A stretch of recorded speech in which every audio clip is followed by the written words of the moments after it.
my own house. I had just driven home. It was around midnight in the dead of Montreal winter. I'd been visiting my friend Jeff across town, and the thermometer on the front porch read minus 40 degrees. And don't bother asking if that's Celsius or Fahrenheit. Minus 40 is where the two scales meet. It was very cold. And as I stood on the front porch fumbling in my pockets, I found I didn't have my keys. In fact, I could see them through the window lying on the dining room table where I had left them. So I quickly ran around and tried all the other doors and windows, and they were locked tight. I thought about calling a locksmith. At least I had my cell phone, but at midnight, it could take a while for a locksmith to show up, and it was cold. I couldn't go back to my friend Jeff's house for the night because I had an early flight to Europe the next morning, and I needed to get my passport in my suitcase. So, desperate and freezing cold, I found a large rock, and I broke through the basement window, cleared out the shards of glass.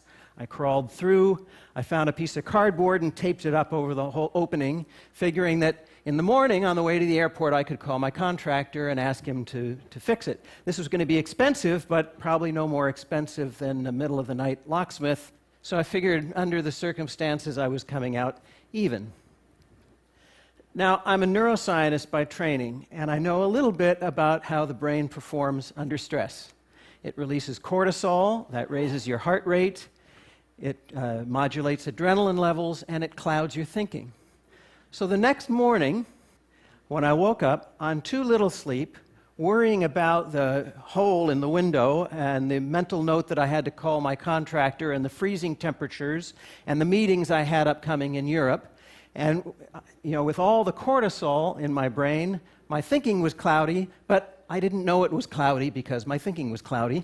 And it wasn't until I got to the airport check-in counter that I realized I didn't have my passport. So I raced home in the snow and ice, 40 minutes, got my passport, raced back to the airport. I made it just in time, but they had given away my seat to someone else, so I got stuck in the back of the plane next to the bathrooms in a seat that wouldn't recline on an 8-hour flight. Well, I had a lot of time to think during those 8 hours of no sleep. And I started wondering, are there things that I can do, systems that I can put into place that'll prevent bad things from happening? Or at least if bad things happen, will minimize the likelihood of it being a total catastrophe. So I started thinking about that, but my thoughts didn't crystallize until about a month later. I was having dinner with my colleague Danny Kahneman, the Nobel Prize winner, and I somewhat embarrassedly told him about having broken my window and forgot my passport.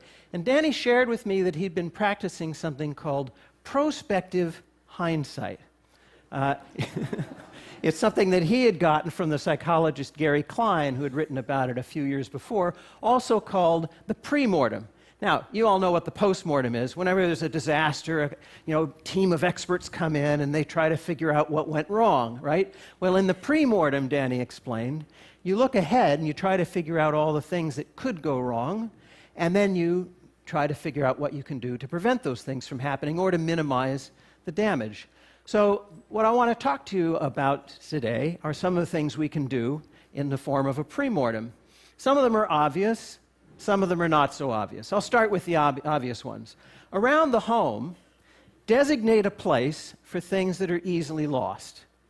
Now, this sounds like common sense, and it is, but there's a lot of science to back this up based on the way our spatial memory works. There's a structure in the brain called the hippocampus that evolved over tens of thousands of years to keep track of the locations of important things. Where the well is, where fish can be found, that stand of fruit trees, where the friendly and enemy tribes live. The hippocampus is the part of the brain that in London taxi cab drivers becomes enlarged. It's the part of the brain that allows squirrels to find their nuts. And if you're wondering, somebody actually did the experiment where they cut off the olfactory sense of the squirrels, and they could still find their nuts. They weren't using smell, they were using the hippocampus, this exquisitely evolved mechanism in the brain for finding things. But it's really good for things that don't move around much, not so good for things that move around. So this is why we lose car keys and reading glasses and passports.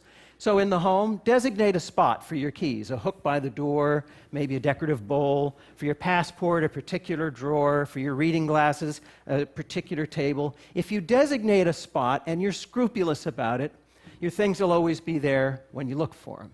What about travel? Take a cell phone picture of your credit cards, your driver's license, your passport.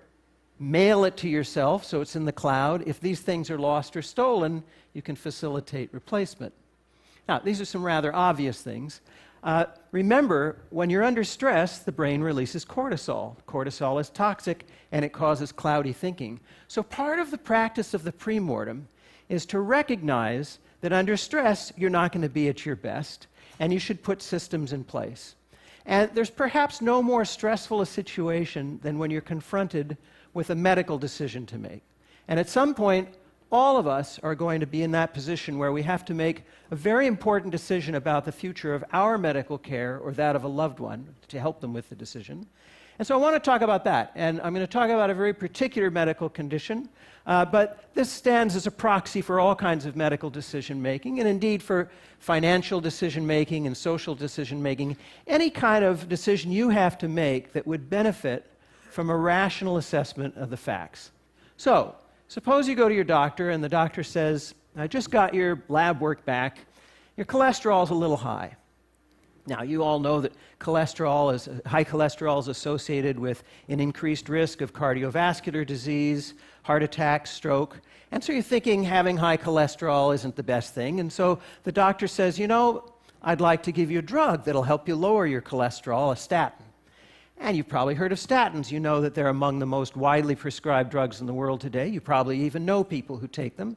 And so you're thinking, yeah, give me the statin. But there's a question you should ask at this point, a statistic you should ask for that most doctors don't like talking about, and pharmaceutical companies like talking about even less. It's for the number needed to treat. Now, what is this, the NNT? It's the number of people that need to take a drug or undergo a surgery or any medical procedure before one person is helped. And you're thinking, what kind of crazy statistic is that? The number should be 1. My doctor wouldn't prescribe something to me if it's not going to help. But actually, medical practice doesn't work that way. And it's not the doctor's fault. If anybody's fault, it's the fault of scientists like me. We haven't figured out the underlying mechanisms well enough. But GlaxoSmithKline estimates that 90% of the drugs work in only 30 to 50% of the people. So the number needed to treat for the most widely prescribed statin, what do you suppose it is? How many people have to take it before one person's helped? 300. This is according to research by research practitioners Jerome Groopman and Pamela Hartzband, independently confirmed by Bloomberg.com. I ran through the numbers myself. 300 people have to take the drug for a year before one heart attack, stroke, or other adverse event is prevented. Now, you're probably thinking, well, okay, 1 in 300 chance of lowering my cholesterol. Why not, doc? Give me the prescription anyway. But you should ask at this point for another statistic, and that is, tell me about the side effects, right?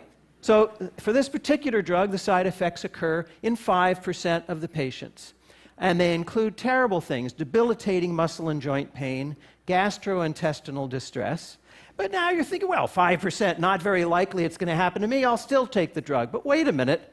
Remember, under stress, we're not thinking clearly. So think about how you're going to work through this ahead of time so you don't have to manufacture the chain of reasoning on the spot. 300 people take the drug, right? One person's helped. 5% of those 300 have side effects. That's 15 people.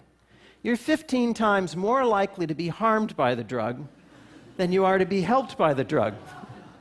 Now, I'm not saying whether you should take the statin or not. I'm just saying you should have this conversation with your doctor. Medical ethics requires it. It's part of the principle of informed consent. You have the right to have access to this kind of information to begin the conversation about whether you want to take the risks or not. Now, you might be thinking I've pulled this number out of the air for shock value. But in fact, it's rather typical, this number needed to treat. For the most widely performed surgery on men over the age of 50, removal of the prostate for cancer, the number needed to treat is 49. That's right, 49 surgeries are done for every one person who's helped. And the side effects in that case occur in 50% of the patients. They include impotence, erectile dysfunction, urinary incontinence, rectal tearing, fecal incontinence, and if you're lucky, and you're one of the 50% who has these, they'll only last for a year or two. So the idea of the premortem is to think ahead of time to the questions that you might be able to ask that will push the conversation forward. You don't want to have to manufacture all of this on the spot. And you also want to think about things like quality of life, because you have a choice oftentimes. Do I want a shorter life that's pain-free, or a longer life that might have a great deal of pain towards the end? These are things to talk about and think about now with your family and your loved ones. You might change your mind in the heat of the moment, but at least you're practiced with this kind of thinking. Remember, our brain under stress releases cortisol. And one of the things that happens at that moment is a whole bunch of systems shut down. There's an evolutionary reason for this. Face to face with a predator, you don't need your digestive system or your libido or your immune system, because if your body is expending metabolism on those things and you don't react quickly, you might become the lion's lunch, and then none of those things matter.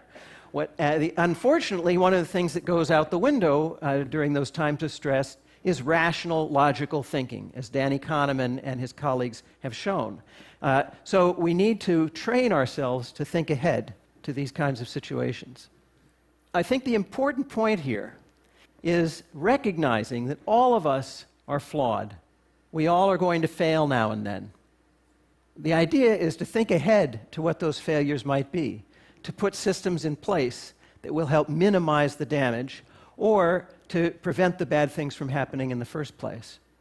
Getting back to that snowy night in Montreal, when I got back from my trip, I had my contractor install a combination lock next to the door with a key to the front door in it, an easy-to-remember combination.